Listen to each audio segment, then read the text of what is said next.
Silav roj baş hevan nûçeyên lezgîn hene dixwazim ji we re pêşkêş bikim êrişên çekdarî êrişên terorîstî hene. Yek li Avustralyayê pêk hatiye Almanyayê tedbîrên gelekî girîng girtin ji xwe duh dît li Sûriyê êrişekî li hember hêzên Amerîkî pêk hatin. Em hema bi nûçeya lezgîn dest bi bültena xwe bikin hevanno. Berê ku dest pê bikim dixwazim bîrim bîra we îro yekşemiye saet 19 de li gorî saeta Ewropayê saet 21 de li gorî saeta Kurdistanê Sirri Sakik wekîlê Dem Partiyê Agriyê Mîvanê me ye.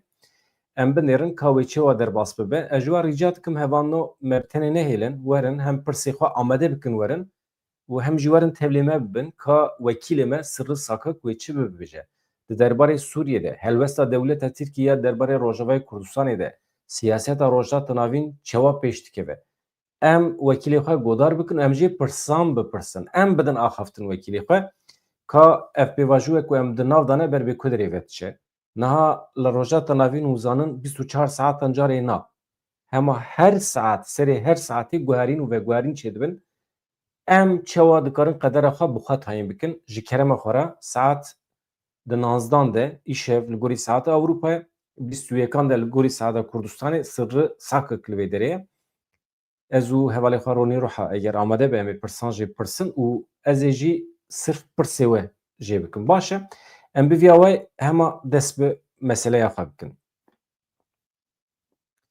Ev yek em hema vîya dayînin kêlekê bi vî şiklî hevanno. Li plaja Avustralyayê êrişa çekdarî pêk hat herî kêm 12 kes mirin li peravên Bondi ê bajarê Sydneyê Avustralyayê de encam êrişekê bi çekan de herî kêm 12 kes hatin kuştin 12 kes jî birîndar bûn. Li gorî nûçeya saziya weşana giştî ya Avustralyayê ABC polîsan piştrast kiriye ku di bu yerê de 12 kes mirine. Dibe ku hêjmara kuştiyan zêdetir bibe ji ber ku gelek birîndar hene rewşewan giran e. Yek ji kuştiyan elbet êrişkar e. Di dîmena de hate nîşandin lê vê derê naxwazim nîşan wê bidim. Zarok temaşe dikin însanê ku hinek dilê wan hasas e temaşe dikin ne xweş e. 19 kes êdin jî sivîl in. Ez bawer dikim 11 kes jî sivîl in. Di wê êrişê de 12 kes jî birîndar bûne. Di nava wan de polîs hene. Polîsên ku mudaxeleyê bu yerê kirin hene.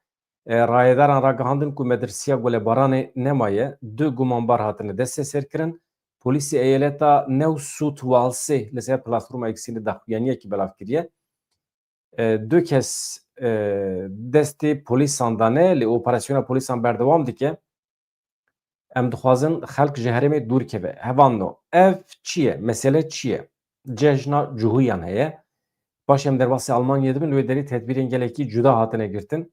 Bi mesrefekî pir zêde her sal êrişî Almanyayê tê kirin li wê derê jî yani dibe tedbîr neyê girtin millet nikare biçe wan festîvalên ji bo serê salê û Noelê.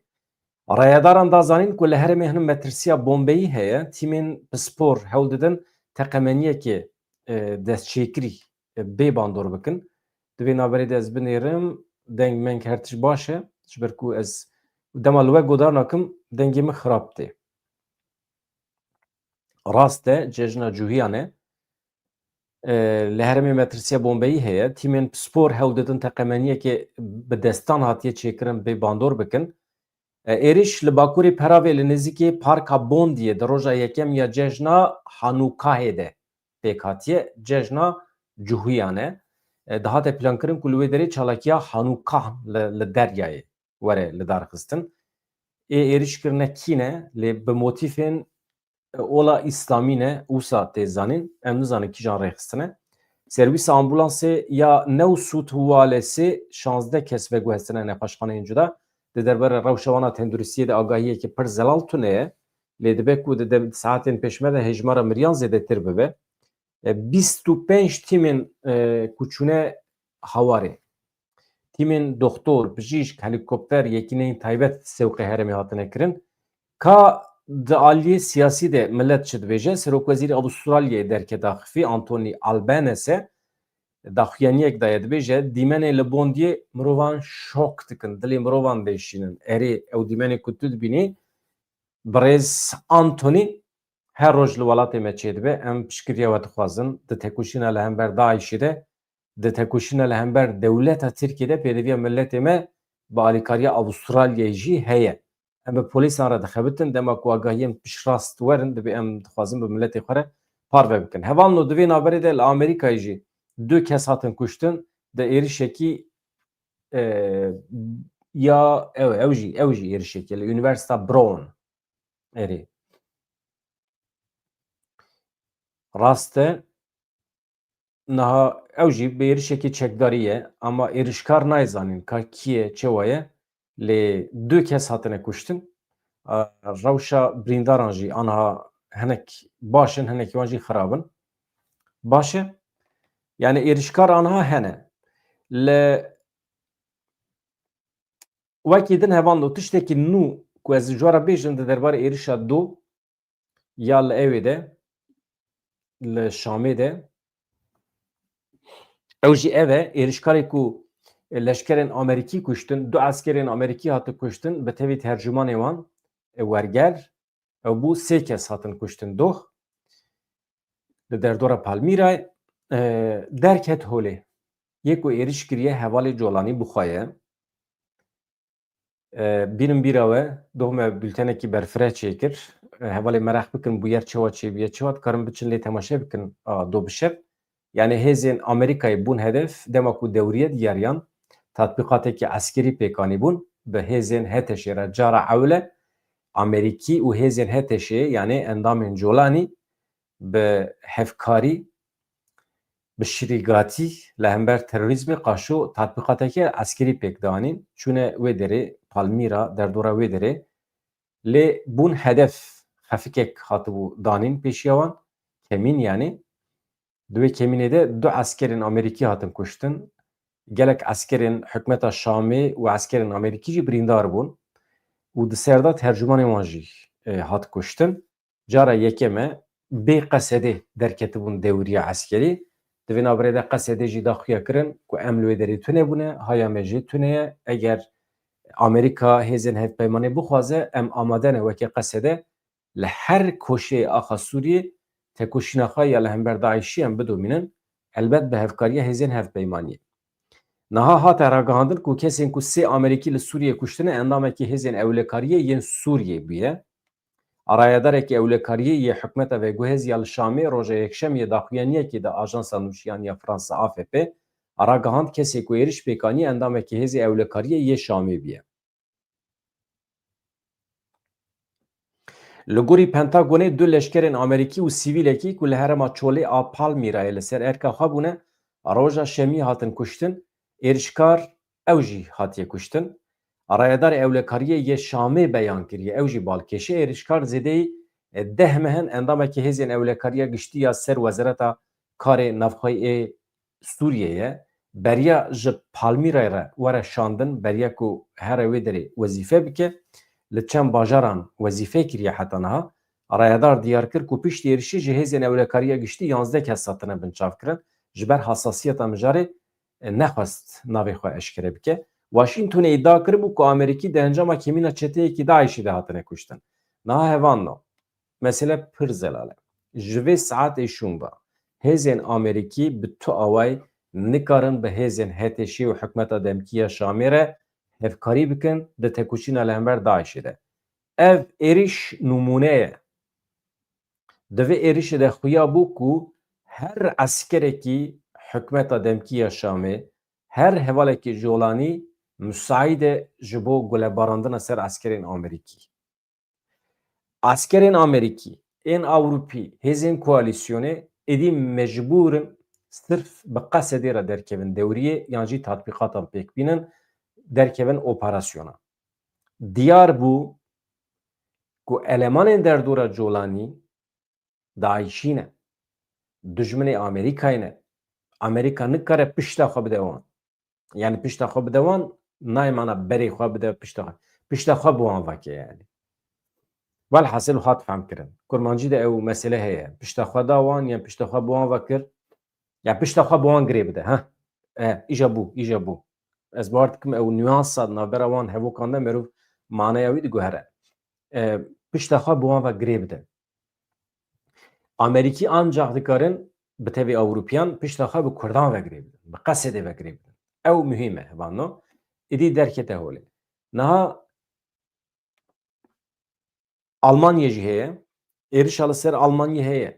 5 kes îro hatine binçavkirin. Tedbîrên xurt yên ewlekariyê hatiye girtin. Alarm lê xistiye. Almanya niha di rewşekî zengilê de ye. Alarmê de ye. Tedbîr têne girtin. Ji ber ku her sal êriş têne kirin ser Almanya. Nûçe heye ez ê ji we re bixwînim. Ew jî divê merov hinekî baldar be, dernekeve zêde di wê cejna Krîsmûsê de a Noelê de zêde dernekeve derva. Yani wan hefteya nava serê salê. Adê jî hevalo ne tesadüf e ku van demên da wê de êriş li ser êrişan pêk de. Ev nîşan dide ku sibe roja Rojavayê Kurdistanê girêdayê hin bûyerên nû ye. Konjonktûra siyasî diguhere. Em Kurd divê tedbîrê xwe bigirin. Ji aliyê siyasî ve. Ji aliyê eskerî ve problema me Kurda tune hêvandin. Divê em tedbîrê xwe bigirin. Mesela rayedarên Rojavayê Kurdistanê îro derketine dibêjin em amade ne peymana dehê adarê pêk bînin. Yê ku destûr nadin rêveberên dewleta Tirkiyeyê. Lê îro di bültena me de nûçeyek heye. Hakan Fidan derketiye dibêje bila Qesedê peymana dehê adarê pêk bîne. Erê rêveberên Rojavayê jî dibêjin Tirkiye nahêle. Çünkü ji heşt xalên peymana dehê adarê heft xalî wî divê ji aliyê hikûmeta Colanî ve were pêk anîn. Yek xalekî heye ew jî tevlîbûna Qesedê ya nava artêşê ye ew jî bi kêrî Kurda tê.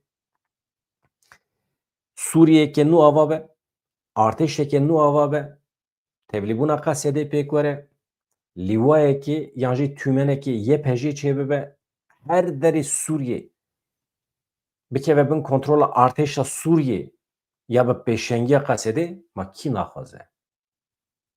We goterê wana hemî mümkün in. Lê dewleta Tirkiye naxwaze.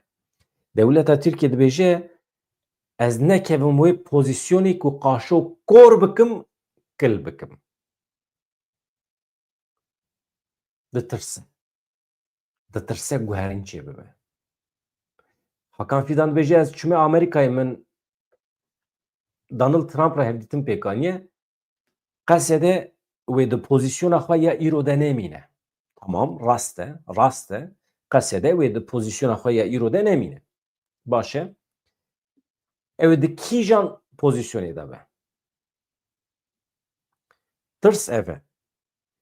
Pozisyona ku Qesedê bikeve wê bi kêrî Kurdan û Rojavayê Kurdistanê were, wê bi kêrî milletên Sûriyê were, wê bi kêrî Elewiyan û Durziyan were. Çima? Hebûna Qesedê hêz û quwetê dide artêşa Sûriyê. Rengê artêşa Sûriyê diguhere. Ji ber ku ew êdî kêmanî ne. Qesedê zêde dibe, piranî. Tişta ku dewleta Tirkiye dixwaze, Qesedê tê de tune bibe bihele. Ê nabe ji ber ku piraniyê Qesedê bihêztir e. Hevan nû em didomînin nûçeyên di dorê de. We goterê.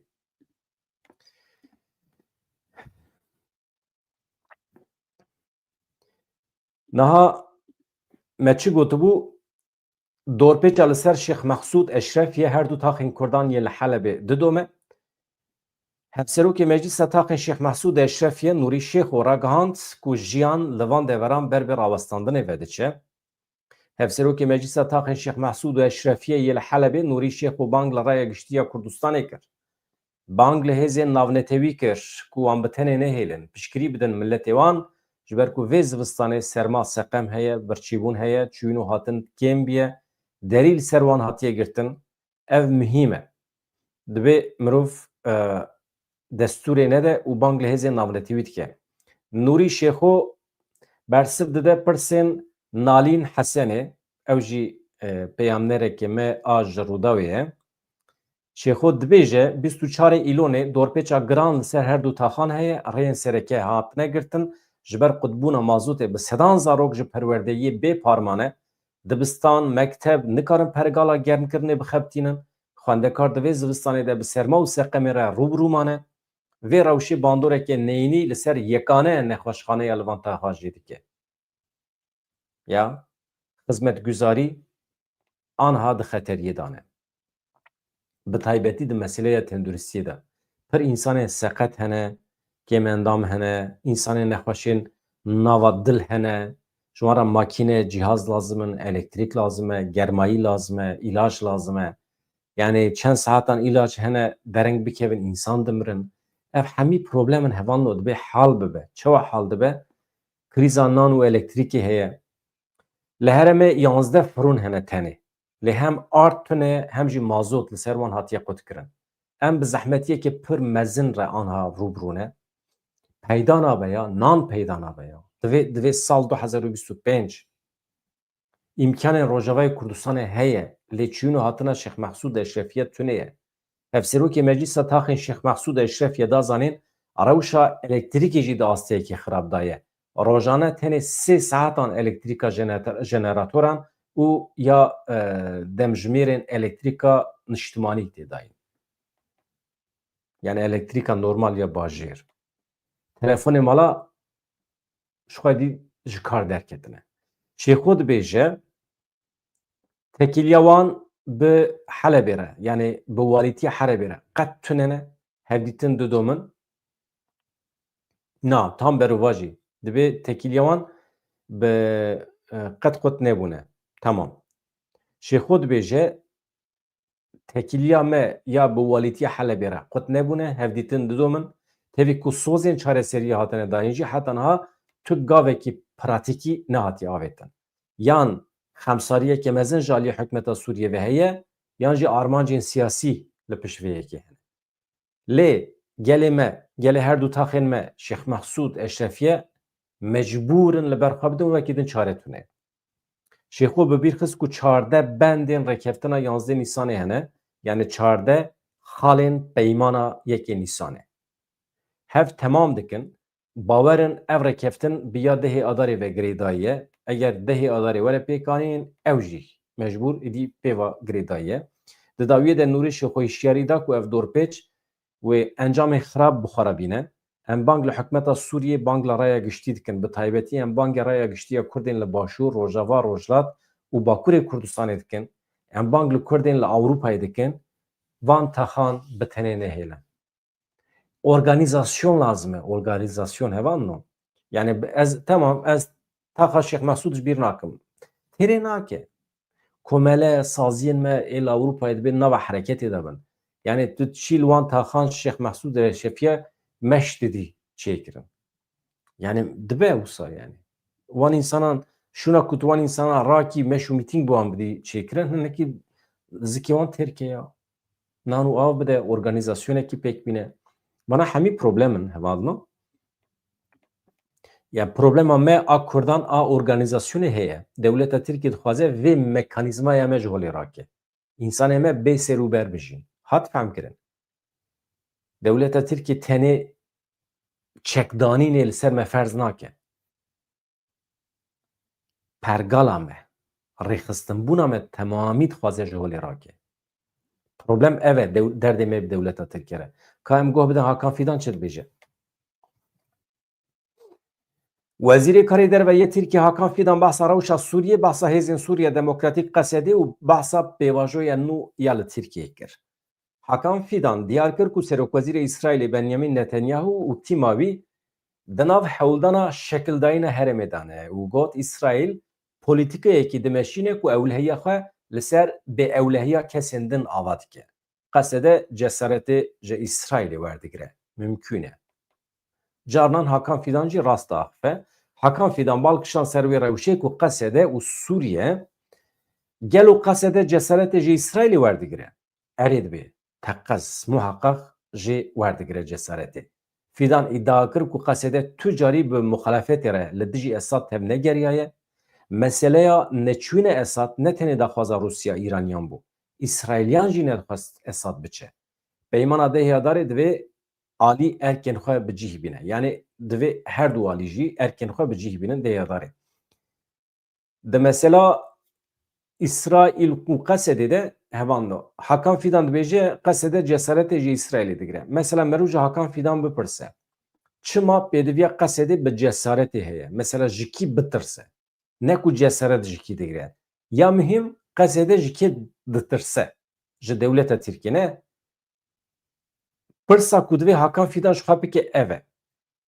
Hevalên me, mirovên me ê Kurd çima ji me ditirsin? Çima ji İsrailê natirsin? Çima ji İranê natirsin? Çima ji Amerîkayê natirsin? Çima ji me ditirsin? û çima pêdivî dibînin ku biçin cesaretê kom bikin berhev bikin ji İsrailê. Veya şerma wan e ama şerma xwe nabînin. Normal divê cesaretê ji te bigirta ya ez pir dixwazim siyasetmedarên Dem Partiyê van tiştana ji Hakan Fîdan re bijin. Qesede çima ji we ditirse, çima cesaretê ji we nagire. Tişta ku ji İsrailê hêvî dike çima ji te hêvî nake. Kêm aqilin. Vê warê em ji sirrî saxik bipirsin van tiştana. Tamam. Ez ji bîr nekim. Em jê bipirsin. Qesede çima ji dewleta Tirkiye cesaretê nagire û jê tirsê digire. Ya ev cîranê me Tirk heqeten ehmeqin. Süper ehmeqin. Ama bi vê ehmeqiyê xwe jî tên me bi rêve dibin. Ez behsa milletê Tirk nakim. Rêvebirên dewleta Tirkiye ehmeqin. Yani kêm aqilin. Veya nakeve heqaretê. Veya nakeve heqaretê. Yani asta wan ku bikaribin dewletekî ew qas mezin stratejîk ya rojhilata navîn bi rêve bibin tune ye. Kapasite wan tune ye. Çünkü hindik kapasite wan hebiya mêjî hinek tijî biya beriya her kesî bi Kurdan re tifaq çê dikirin. Bi Kurdan re lihev dikirin. Binêrin Rêzdar Öcalan 30 salin bixwe dibêje 30 salin mücadele dike ji bo bikaribe bi wan re hevkarî çê bike. Xwe nêz nakin. Terör başı, nizanim terör çocuğu, nizanim terör çiki, terör anası, terör babası, çocuk katili, bebek katili. Mêjî ew qas dixebite. Yani ne suçê wan e. Problem suçê milletê Tirk çi ye? Van insana tînin ser deshilatdariyê, tînin ser hukm. Suçê milletê Tirk tene ew e. Em bidomînin yani tu niyeta min a ku ez heqaretê li rêveberên dewleta Tirkiye bikim tune ye. Ama ji aliyê tibbî ve kêm aqilbûna wan ji bo merû tespît bike îcab nake merû spor be, îcab nake merû doktor be. Kivş ye yani. Kivş ye. Wextê ku Daişê êriş kir ser Kobanî yani bi emrê wan ji xwe re temaşe dikirin. Yani ne hati şêwan ku ya Amerîka bi 10,000 kilometre ji dûr ve hatiye piştgirî devan Kurdan vana eqrebayên hemalatiye me ne em vê derê ji xwe li wan temaşe dikin û em dibêjin Kobanê düştü düşecek. Mesela ne fikrîn? Pêşarojê ne fikrîn? Siberojê ne fikrîn? Em sibê çawa li rûyê van însanan dinêrin? Yê millet rabû ser pêya ji bo piştgiriya Kobanî anîn gule reşandin ser wan 45 însan kuştin. İnsanên ku hatin teşvîq kirin ji aliyê Selhedîn ve ew bûn ê hatin kuştin. Ji aliyê dewleta Tirkiye ve hatin kuştin. Selhedîn Demirtaş mîna kujerê van însanan ana da hepsê de. Yani nakokî, paradoks, çelişkî hemî nava hev da. Bi vî halê xwe îja tên aqil didin me. Dibêjin qesede cesaretê ji İsraîlê digire. Temam. Cesaret û tirs mîna reş û spî ye. Tirs tinebe cesaret jî îcab nake. Ji bo cesaret hebe divê tirs hebe. Hebandin. Baş e? Divê vaya spî ye. Temam wextê spî hebe reşt gerek hebe. Reşt gerek hebe. İja Hakan Fîdan dibêje Serokwezîrê İsraîlê Benyamin Netanyahu tevê tîma wî ekîba wî di nava hewldanan de ne ku şeklekê nû bidin rojhilata navê. Pir baş e şeklekî nû bidinê. Tu jî piştgirî bide İsraîlê em şeklekî nû bidinê. Em Kurdistanekî çê bikin mesela. Çi zerara te heye tê de Hakan Fîdan? Wekê dewleta Tirkiye divê hûn ji serê xwe derxin. Avabûna Kurdistanê ne zerara dewleta Tirkiye divê êdî vana ji mêjiyê xwe derxin. Çawa ku avabûna Qibrîsê ji bo dewleta Tirkiye fayde dibînin ne zerare? Çawa ku avabûna Türkmenistan, Azerbaycan û dibêjin Tirkî Cumhuriyetê me 6-7 hev hene çawa ku ne zerare? Baş e? Avabûna Kurdistanê jî ne zerar vedivê ji bo dewleta Tirkiye. Me weke xerîb, weke cihêkar nebînin. Bêjin ji wan re bibêjin hevalno, însanên ku tekîliyê we bi wan re hene bibêjin. او حاکم سوجی کو آنها قنال ما دنیرن لهمبری ما دعوت سر دعوت ویدکن یا ترجمان ما ای کردی کو وان قنال ما جوارا وردگرنن یا وان تشتانه جوارا ببیجن بلکی باقل بر بلکی دشونا زمانی کو دشن دعوت لهمبری ما ویدکن وان زمانی خو بدن استراتژی آوا بکن جبو بکاربن هفکاری خو بکردان را خورد بکن هنک باقل ببن و دری جبلی عقل امز تشتکی نادن civaka Türkiye u devleta Türkiye. Jibili akıl em zirar nadın. Hem tane akıl dedin wa. Hakan fidan balkıştan sera uşa qasede u Suriye. God gel u qasede cesaret ji İsrail'e digre eri stakkas. Fidan iddia kır ku qasede tücari bu muhalefetere ledici Esad tevne geriye.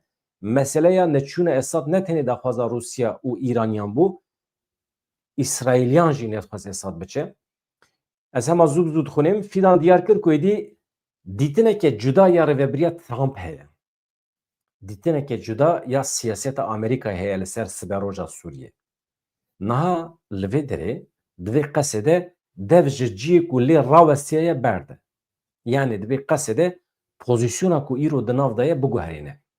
Di demeke herî nêzik de bi rêveberiya Şamê re li hev bike, di çarçoveya peymana dehê adarê de her du alî wezîfeyên xwe, erkên xwe ê ku dikeve ser melêwan mecbûrin bi cih bînin dibêje Hakan Fidan. Wekî din ev yek ne tenê ji bo aramiya Sûriyê, ji bo aramiya Tirkiye, Iraqê û Urdunê jî gelekî giring e.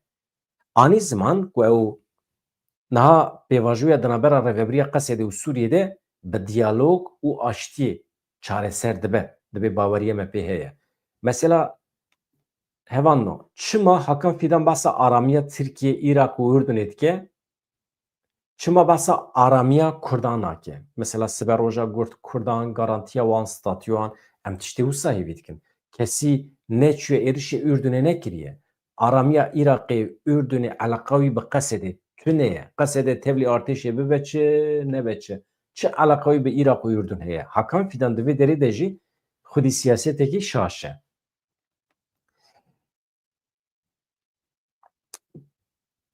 Fidan dibêje Daeş êdî bûye bû yerekî gelekî piçûk, ne divê rewşê de ye ku metirsiyeke sîstematîk çêbike. Divê qesede divê halê de çi bi hinceta Daişê çi bi hincetên din êdî pêvajoyê dirêj neke. Yani qesede ji xwe re hebûna Daişê wekî hincet nîşan nede.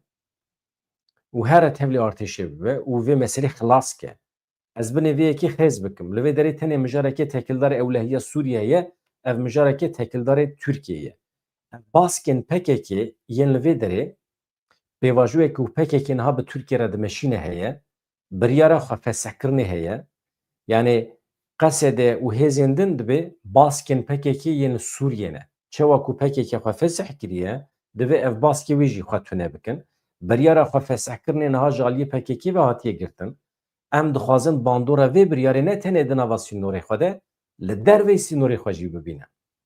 Heta ku li vî aliyê sînor hêzên çekdar em bê kontrol, hêzên terorê hebûna xwe bidomînin, behsa Qesedê dike, ji wan re dibêje hêzên bê kontrol. Mesela hêzên terorê. Baş e? Dibe hêzên din jî wê bikevin dewrê. Fidan anî ziman ku pirsgirêka wan bi metodolojiyên siyasî re heye, ne bi îdeolojiyên siyasî re. Ev terêm hevanno ew jî xwedî nakok e, têde paradoks heye. Çawa? Mesela dibe ême problema me bi metodolojî re heye. Yani bi kîjan awayî tekoşîna xwe dimeşîne. İdeolojiya te çi dibe bila bibe? Komünîzm dibe, sosyalîzm dibe.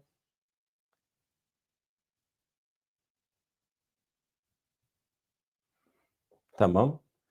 Heval peyamê xweş dişîne, ez hema ji we re pêşkêş dikim hevanno. Niha metodolojî û îdeolojî baş e. Hakan Fidan behsa van her du meseleyan dike. Yani derdê me weke dewleta Tirkiye bi metodolojî re heye. Çi ye metodolojî? Tu bi kîjan awayî tekoşîna xwe ya ji bo azadiyê didomînî. Metod, bi kîjan metodî. İdeolojiya te çi dibe bila bibe nexema me ye. Ez ê werim ser nakokiyên wî. dema ku hûn hewl didin rojeva xwe bi rêya çekan bimeşînin evedî nabe pirsgirêka demokrasî û azadiya ramanê. Rast e Hakan Fidan rast daxife wextê ku mirov bi rêya eskerî bi rêya sîlehê daxwaza mafê xwe bike dewleta Tirkî jî bi rêya çek û sîleh bersiv dide. Heta vê derê problem tune ye. Wezîrê Karê Derveyê Tirkiye li ser pêvajoya ku li Tirkiye dest pê kiriye jî pêvajo gelekî şeffaf û baş dimeşe. Fidan diyar kir ku pêvajoya bi daxwaza Serokê MHP Dewlet Bahçelî û îradeya Recep Tayyip Erdogan dest pê kiriye ji bo aştiya civakî derfetekê giring e. Hevando. Ez hema meseleya jor a metodolojî û îdeolojî tiştekî bibêjim binêrin.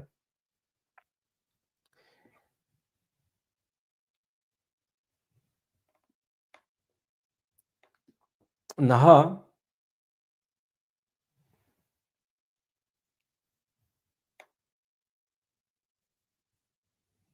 çima şaşe hûn zanin çima şaşe. Mesela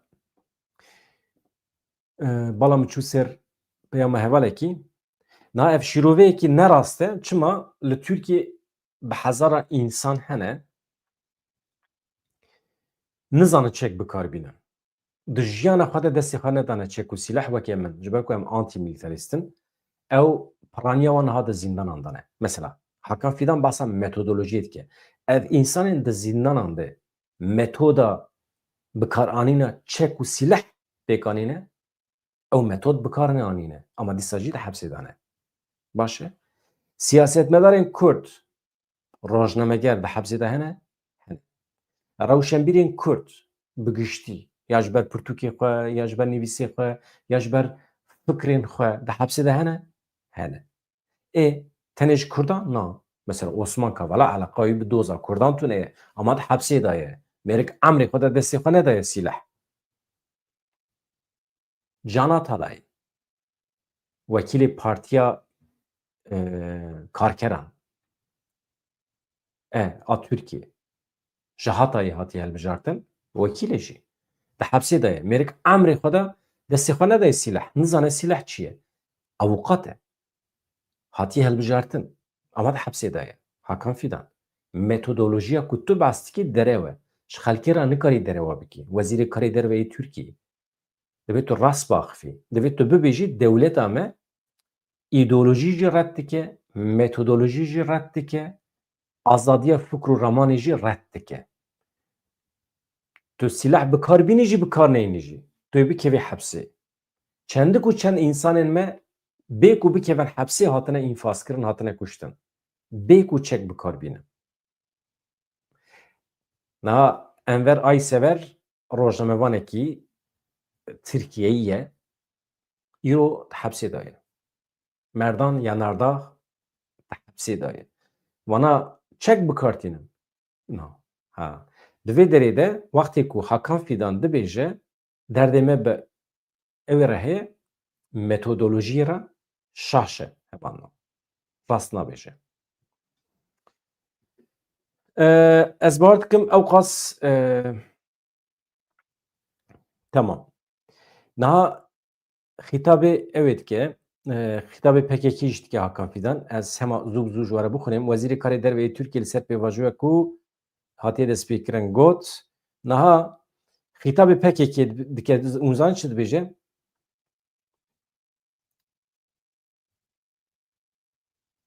Tamam. Gil û gazin cîwî hene. Herkes gavên ku ji Tirkiye têne çavêrêkirin herkes li bendiyê ku dewleta Tirkiye bi gavan bavêje lê em hevokekî jî nabihîsinin ku rêxistin wê çi bike. Divê ev rewş were çareserkirin. Yani ji dewleta Tirkiye tiştan hêvî nekin herî zêde ji rêxistinê hêvî bikin li bendê bin ku rêxistin gavan bavêje. Ev jî gil û gazin cêwî ne. Eger şerê te yê îdeolojîk hebe divê tu bi siyasetê bimeşînî ne bi çekdarî. Ew bu gotina me. Fidan xîtabê PKK kir got tu yê dev ji çekên xwe berdî jiyana xwe di nava sînorên siyasî yên rewa de bidomînî eger şerekî te îdeolojîk hebe ez beşdar nebim jî yani ez pêra nebim jî dibe ku hebe tabî divê tu bi siyasetê rêya xwe bidomînî. Eger tu bi siyasetê Tamam. Şerê xwe nedomînî yani tekoşîna xwe ji bo azadiyê eger tu bi çekan rêya xwe bidomînî wê tu yê bi çekan bersiva xwe bibînî. Niha ew qas însan ji cemaeta Fethullah Gülen jî hatine girtin hevandin veya şîrova min e. Gelekî wan memûr bûn, mamoste bûn, ji xwe re kar dikirin, bavê malbatê xwe bûn, dayîkên malbatê bûn, hatin girtin. Ji kehake ji kar hatin avêtin. Pir mağdur bûn. Bi dê hezaran Kurd jî mağdur bûn. Yek ji wan çek bi kar neaniye. Ji vê derê de em vê mijarê bigirin. Mesela metodolojî û îdeolojî Hakan Fidan çiqas şaş e di vê derê de. Hakan Fidan iddia kir ku Türkiye li heremê welatê herî demokratîk e ku Kurd lê dijîn. Dema jîngeheke wiha li Türkiye hebe, dema welatê herî demokratîkê herêmê be, Türkiye welatê herî demokratîk e ku Kurd lê dijîn. Tenê welatê ku têkoşîna çekdarî jî lê tê dayîn jî Tirkiyeyê. Divê ev tiştekî nerast e. Çima em herî demokratîkin ji bo Kurdan û li hemberî me şertê meşandin. Ne wisa ye ji bo Kurda mesela Îrak ji te baştir e Hakan Fidan. Ya Îrak ji te baştir e. Tamam dem bi dem maaşa naşîne, mûçe naşîne, lê ji te baştir e. Hebûna Kurdistanê de destûra bingehîn de heye. Li Îranê tamam İran dewletekî despot e ne tenê ji bo Kurdan, ji bo milletê xwe jî mehî 1500 însan têne darvekirin li Îranê. Bi qasî 20,000 însan têne darvekirin salane li Îranê. Şerekî pir mezin heye, rejîma Îranê li hember milletê xwe didomîne. Li hember Kurdan û Îraniyan ji bo wan feq nake ji ber ku derdê dewleta Îranê ne bi Kurdan re ye. Tirkiye neba Kurdan û Îranê niha zû da lêhev kiribû. Derdê milletê Faris û Kurda tune ye. Kuzenê hevin, zmamê hevin, dotmamê hevin. Ji ber vê yekê mafê Kurdan li Îranê pir nabe problem. Hal dibe. Tenê dewleta Tirkiye zextê dide ser Îranê. Wekî dewletek xirab e ama mesela Kurda da ji Tirkiye baştir e. Tirkiye xwedxapîne. Tirkiye xwedxapîne hevanno. Ez hema bidomînim, hûn jî zanin. Vê derê îcab nake ez îspat bikim ku Tirkiye ne welatekî demokratîk e. İcab nake.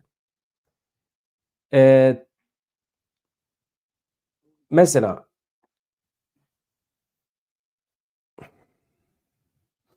niha Hakan Fidan dibêje PKK Partiya Karkerên Kurdistanê ne bi îradeya xwe bi tifaqên herêmî û gerdûnî re kar dimeşîne. Rêberê rêxistinê di girtîgehê de ev rastî dîtibûn û ev rastî gelekî berê dîtibû. Sala 2013 bangek kiribû Öcalan. Lê wê demê Sûriye kirin hincet, welatên din ên herêmê ketin hişê rêveberên li Çiyê. Ev pêvajo wê demê qedandin. Yani Hakan Fidan dibêje Öcalan di rêyekî rast ye, rastî keşif kiriye, dîtiye. Di sala 2013 de me pêvajo dabû dest pêkirin. Hakan Fidan jî weke serokê mîtî heqeten di nav de bû. Dibêje tekîliya min bi rêveberê PKK re wê demê pir baş bû. Em tam hatibûn ber çareseriyê nişka we xirab bû. Çima xirab bû? Mesela Rojavayê Kurdistanê ket dewrê. Wê demê hêzên navnetewî çûn ketin mêjiyê wan ew ji rê derxistin. Yani rêveberên Qandîlê ji rê derxistin. Gilî û gazincî wî li ser vê meselene wê demê Sûriye kirin hincet, welatên din ên herêmê ketin hişê wan dibe. Mesela niha dewleta Tirkiye di pêvajoya berê de em tev dizanin ku berê Daişê wextê ku Musul dagir kir, dewleta Tirkiye berê Daişê da ser Rojavayê Kurdistanê. Kurd wê demê mecbûr bûn xwe biparêzin. Kurdên heçar perçeyên Kurdistanê mecbûr bûn xwe biparêzin. Wê demê pêvajo ne ji ber Kurdan ji ber tirsa Tirkan bi dawî bû. Wextê ku Daîş hat, hûn zanin Daîş derdê Daişê ku were Rojavayê Kurdistanê tune bû. Daîş piştî Musulê plan kiribû berê xwe bide Şamê, Şamê dagir bike. Dewleta Tirkiye rêya Daişê guherand, berê wan da Rojavayê Kurdistanê. Mîna ku bibêje ya ev milletek bê dewlet e, bê pergale, bê parastine, tu were pêşî Rojavayê Kurdistanê bixe garantiyê, paşê tu bi rehetî berê xwe bide Şamê. Daîş got tamam. Hatın di Kobanîda tek çûn plana dewleta Tirkî jî tek çû. Navbera me xirab bû. Yani ew pêvajo ji ber vê tek çû hevalna. Normal e me çi bikira? Em teslîmê Daişê bibiyana pêvajo bi ser diket. Em teslîm dibûn herkes di mala xwe. Yani ew pêvajo ne ji ber Kurdan ji ber tirsa Tirkan bi dawî bû. Yani tirsa wan ew bû ku li Rojavayê Kurdistanê pergalekê çê bibe.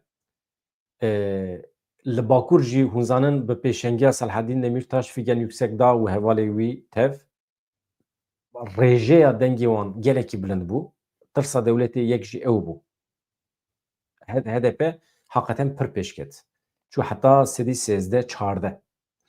Niha fîdan li ser rexneyên rêveberiya heyî li tevahiya Sûriyê ne serdest e ku cana li Ewropa Amerîkayê derdikevin pêş wiha xifê.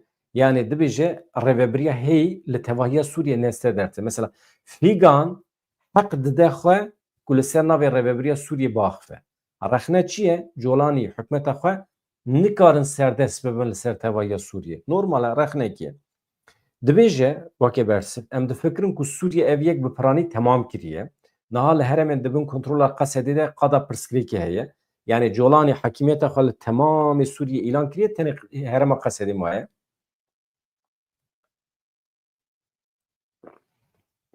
Divê ew di çarçoveya peymana Dêhêyadarê de were çareserkirin. Her wiha li Başûr jî bi taybetî meseleya Başûr gelekî giring e. Ew ciyê ku doh mijwara bas kir İsraîl lê serdest e girên Golanê, Şam, Swêda.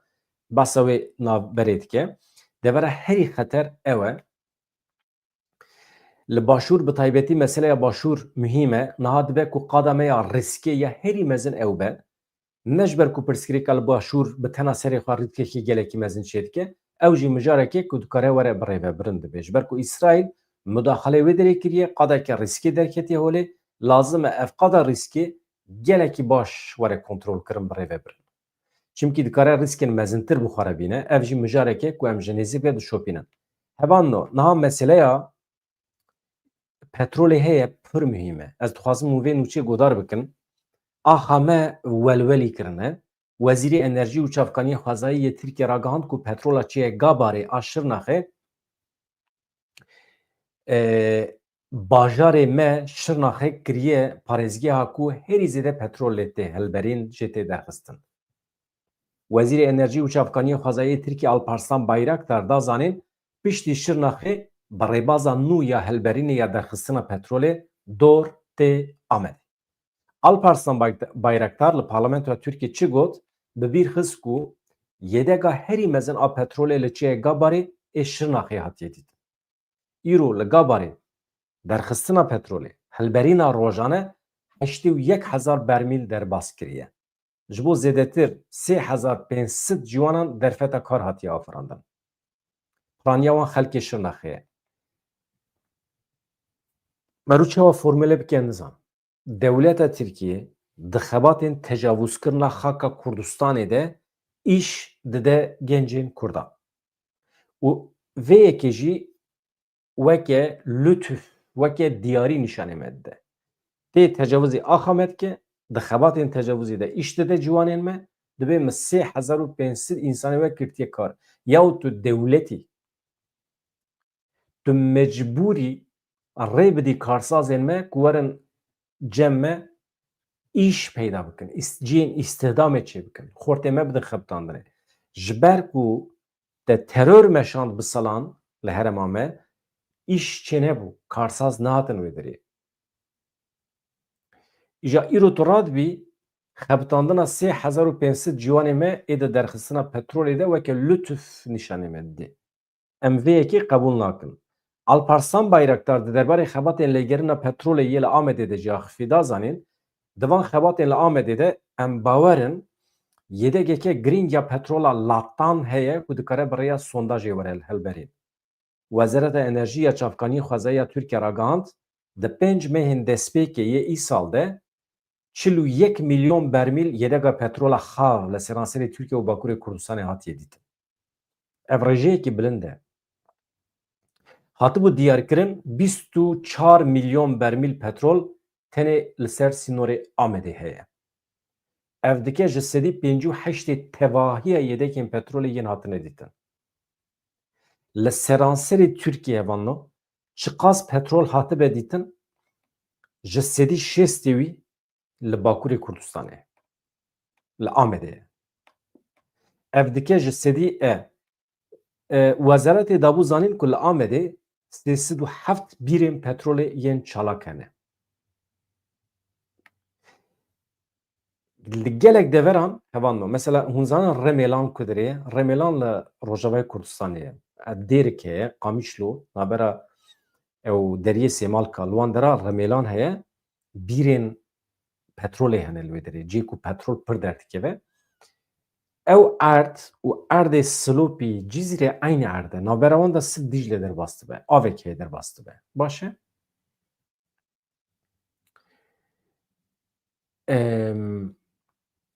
Li Cizîrê li Silopiyê xebatên derxistina petrolê hê nehatiye destpêkirin. Wan dera jî tîjî petrol heye. Divê mirov zanibe eger em xwedî li axa xwe dernekevin hakîmiyeta coğrafya me, serweriya coğrafya me ne destê me de be xelk tê tecavûz dike em rezîl û reswa dibin. û xortê me jî din xebitandinê û dest datînin ser petrolê. Petrolê dibin Tirkiye. Difiroşin derva perê wî jî tînin ji xwe re nava xwe da li hev par dikin. Dibêje Wezaretê dabû zanîn ku li Amedê 307 bîrên petrolê yên çalak hene. Aniha di faaliyetê de niha 307 bîrên petrolê. Li wan bîran rojane 16,400 bermîl petrol tê helberîn. Armanca wezaretê ew e heta dawiya salê vê hejmarê bigîne rojane 20,000 bermîl. Wana ji xwe re hesab kin hevan ecayîb reqemin. Li gorî daxuyanî heta niha 330 milyon bermîl yedeka petrolê li seranserê Tirkiye û Bakurê Kurdistanê hatiye dîtin. Bi hemû van gavan re em di petrolê de gihîştine asta herî bilind a helberînê di dîroka xwe da. Di dîroka komara Tirkiyeyê ev asteya derxistina petrolê asteyê herî bilind e. Ecayîb tiştekî ye. Hem li nava xwe hem li dervê welêt rojane bi giştî 380,000 bermîl petrol tê derxistin. Bi vî awayî em her roj pêwîstiya sotemeniye ya nêzîkî 7 milyon wesayîtan bi çavkaniyê xwe davîn dikin. 7 milyon wesayît li Tirkiye aniha bi petrola Tirkiye dixebite. Reqemekî pir mezin e hevan da. Yani êdî rayedarên me ê siyasî, hevalên me ê siyasî van tiştanan difikirin, nafikirin. Dewleta Tirkiye dewleta me ye, petrol petrola me ye. Perê me diçe ji wan re vana dî hesabû kitabê wan kî çi dike nizanim. Ez tenê zanim Bakurê Kurdistanê çavkaniya petrolê ye, dewleta Tirkiye aniha didize. Perê wî jî nayê ji me re. Beriya niha weke bombel me vedigeriya ama êdî qet nebe bombel nayê. Mirov şukur bike ji wî re tabî. Perê me hatiye dizî jî bila were dizîn. Mexsed bila canê me neçe bila perê me biçe. Tişnabe afat e, tufan e ser me de hatiye. Hebûna dewleta Tirkiye cîrantiya me Kurdan û bi dewleta Tirkiye re afat û tufan e ser serê me de hatiye. Bila canê me negire bila perê me biçe. Çi dibêjin? Bila zirar negêje can bila bigêje mal. Em jî re em şukur bikin hevan no? Serdozgeriya bajarê Münihê êvara şemiyê daxuyaniyekê de diyar kir ku 5 sûcbar hatine binçavkirin ku amedekariya êrişeke çekdarî ya li ser bazara Noelê ya li başûrê Almanyayê dikirin. Hate ragihandin ku ev kes bi gumana plankirina êrişekê bi motivasyona îslamî ya li ser yek ji bazarên Krîstmasê hatine desteserkirin. Yani çend însanên bi motifên îslamî hazirî dikirin ji bo êrişê ser hin deverên ji bo Krîsmusê bikin. Hatine binçavkirin 5 kes. Yek Misrî ye, du Meğrebî ye, Maroko yani, yek jî ji Sûriyê ye. Bi tevlîbûna di planekê êrişî ya li ser bazarekî Krîsmasê ya li eyaleta Bavyeriyê de li başûrê Almanyayê ev plan desteserkirin Salekî piştî êrişa bixwîn ya li ser bazara Krîsmasê ya li Magdeburgê Parusa bû. Wê êrişê di demekê de rû dabû ku li Almanyê ji ber pirsa koçberan alozî hebûn. Ji bo rê li bergirtina êrişan îsal li seranserî bajarên Almanyê rewşa alarmê heye. Li bazarên Krîsmasê tedbîrên gelekî mezin hatine girtin. Hêzên ewlehî di nava hereketê de ne. Guman hene ku motivasyona İslamî li pişt vê planê hebin. Baş e? Li gorî rojnameya Bîldê ev kesê Misrî 56 salî ye melayê mizgeftekê li nêzîkî bajarê Dingolf Langdoê ye li nêzîkî Münîhê. Sazî guman dikin ku wî zilamî teşwîqa êrişê kiribe. Plana wan bikaranîna otomobîlekê ye ji bo kuştin û birîndarkirina herî zêde însanan. Yani tu ereba xwe sar dibî dajoyê nava millet. Êdî çi qas însan hatine kuştin birîndar bûne ew qas kar e. Lêkolîner saziyên ewlehî dibêjin sê Marokî Meğrebî emrê wan 22-28 sî salî ne li ser encamdana vê bûyerê li hev kirine. Yani li hev kirine ku bikevin nava hereketê îstixbarata Almanyê bihêz e. Ev hemî tespît kirine. Di aynê demê de ew mirovê ji Sûriyê ji kîjan aliyê em tam nizanin ew jî 37 salî ye. Rola wî di teşwîqa wan ya ji bo çalakiyê de hebiye. Hemû sûjbar evê ku hatine binçavkirin derxistin pêşberî dadger biryara girtina wan aniha hatiye dayîn. Dawiya salê xelkekî zêde berê xwe dide van bazarên Krîsmasê li Almanya lê niha ew bazar bi barîyerên betonî hatine dorpêşkirin. Ew jî balkêşe beton hevalno bi rengê kesk û sor hatine boyahkirin. Hevalê me yê li Almanya zanin van mesela ji bo ku dîmene bajar xirab nebe ya çi qas eybe ya. Çi qas eybe hevalno ya. Milletê Almanyê, milletê Ewropayê ji xwe re dixwazin serê sala xwe di nava aramiyê de derbas bikin li gorî ola xwe. Yani bifikirin ku Xristiyanekî biçe Medînê, biçe Mekkê, êrişî wan heciyan bike. Hema rast e rast, hema ereba xwe bavê nava wan û yan jî êriş bike. Çi dibe? Yani xweş e yani. Yani ev jî cejna wan e serê salê ye ji xwe re pîroz dikin. Bi tevê jin û zarê xwe ve ya jî jin bi mêr û zarê xwe ve diçin ji xwe re pîroz dikin. Yani mantıqa İslamî ew rêxistinên ku li ser bi motivasyona İslamî me hez kir ji vê gotinê. Rêxistinên bi motivasyona İslamî çi dixwazin ji van însana ya? Çi zerera Almanyê ji te re heye? Van Xristiyanan ji te re heye? Çi ye? Yani îca radibin Ewropiyan sûcbar dikin dibêjin nijadperestî heye li Almanyê. Ya hûn hemî berê xwe din Almanyayê. Ya em bi xêra van dewletan em Kurdî fêr bûne. Eybe ji we re ya. Li welatê xwe me nikir bi serê xwe rakira ya jî em hêjî nikarin biçin welatê xwe.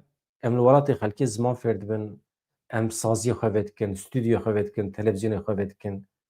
Em ji xwe re rehetî nava aramiyê de em dikarin vê derê kanalê xwe birêve bibin. Yani ez bi xwe spas dikim ji Ewropayê re. Ez heqeten minnetdarê Ewropayê me. Ez zimanê xwe li vê derê fêr bûm. Min yek carekî dew kirim û ez dixwazim mekteba Kurdî vekim. Müdürê mektebê hat ce min kilîta sinifa mamosteyan da min.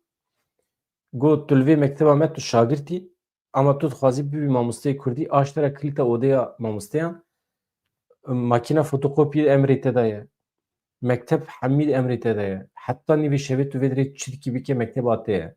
Kîjan zarokan tînî bîne perwerde bike ödevê wan da min alîkarî da wan me dersa Kurdî da dest pê kirin. Süper tiştekî yani divê merû qedr û qîmetê vê tiştê bizanibe. Müdürê mektebê ji min re negot pêdivî heye ez ji walî destûr bixwazim. Ez ji nizanim başbakan ders de tiştek wisa tune.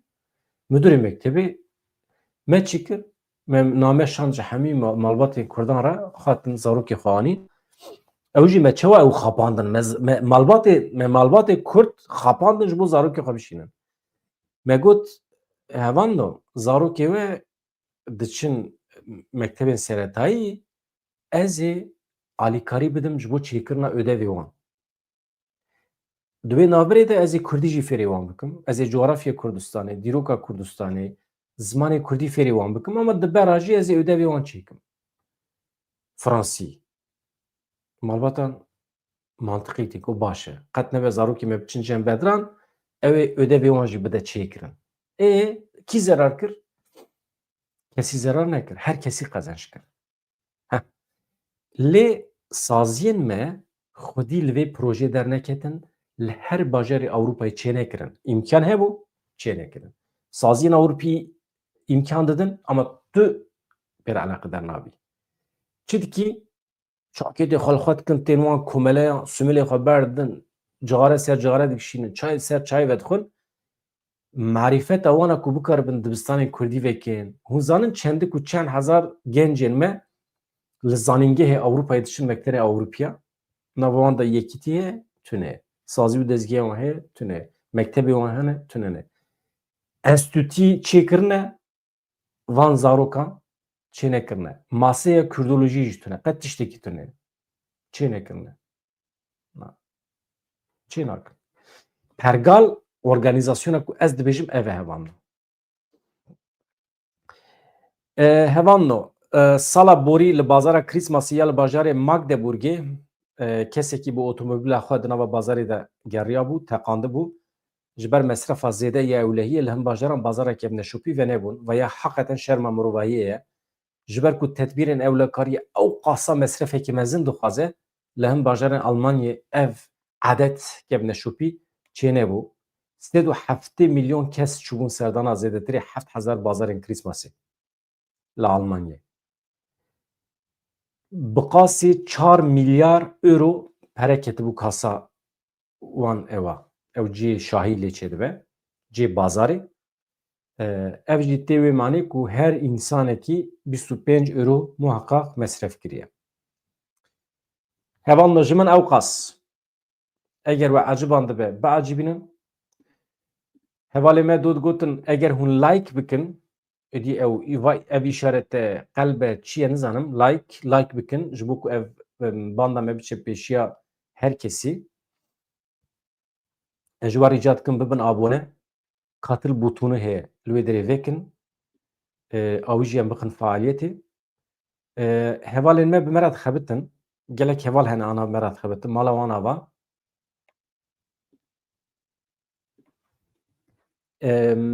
ev hevalê ku niha bi me re dixebitin hûn ê xebatê wan di demên pêş me de bibînin weke belgefîlm weke hevpeyvîn bi însanan re weke röportajê nava kolanan weke bi sazî û dezgehên aborî ê hunerî re röportaj hevpeyvîn hem li Rojavayê Kurdistanê hem li Bakurê Kurdistanê vê gavê me faaliyet dane dest pê kirin hevalê me di nava kar dane pêdiviya me baweyekê ciddî bi maddiyetê heye em divê van însanê xwe xwedî bikin van hevalê xwe bi şiklekî êdî çawa dibe girêdayî wê ye jî girêdayî me ye jî ê min îmkanê min hene ama pir nezêde yani ez bütçeya malbatê dixim xizmeta vê YouTubeê ê xelkî berûva jî dibe ê min ji tam berûva jî dibe ka em bidirin heta ku derê wê biçe ama ez baweriya milletê me heye milletê me eger binêrin milletê me eger ji awahê pêşkêşiya me hez bike milletê me zane kêfa milletê me ji me re were yani ji awayê xebata min re were ew me bi tenê nehêle ew bibêje ya ev camêr ji me re xizmetê dike ev camêr her roj dengê xwe dixe nava salona me malbata me bi xêra wî zarokê me hinek pêş dikevin Kurdî fêr dibin ka em vî camêrî bi tenê nehêlin ka em piştgirî bidin bila ew jî heval û hogrê xwe bixe nava faaliyetê vê kanalê em mezin bikin ez dibêjim qey hûn ê wisa tevgerin baweriyem bo heye hevanno bibin abonetî ji xwe beleş e hema ji xwe re bibin abone ya ew tiştekî ji we kêm nake mala wê ava here bin sirri sakik vê varê saet heftan da mîvanê min e ji bîr nekin ji kerema xwe re ma çend saet ez li bendê me ku hûn ji we re pirsê xwe bipirsin dem baş silav rêz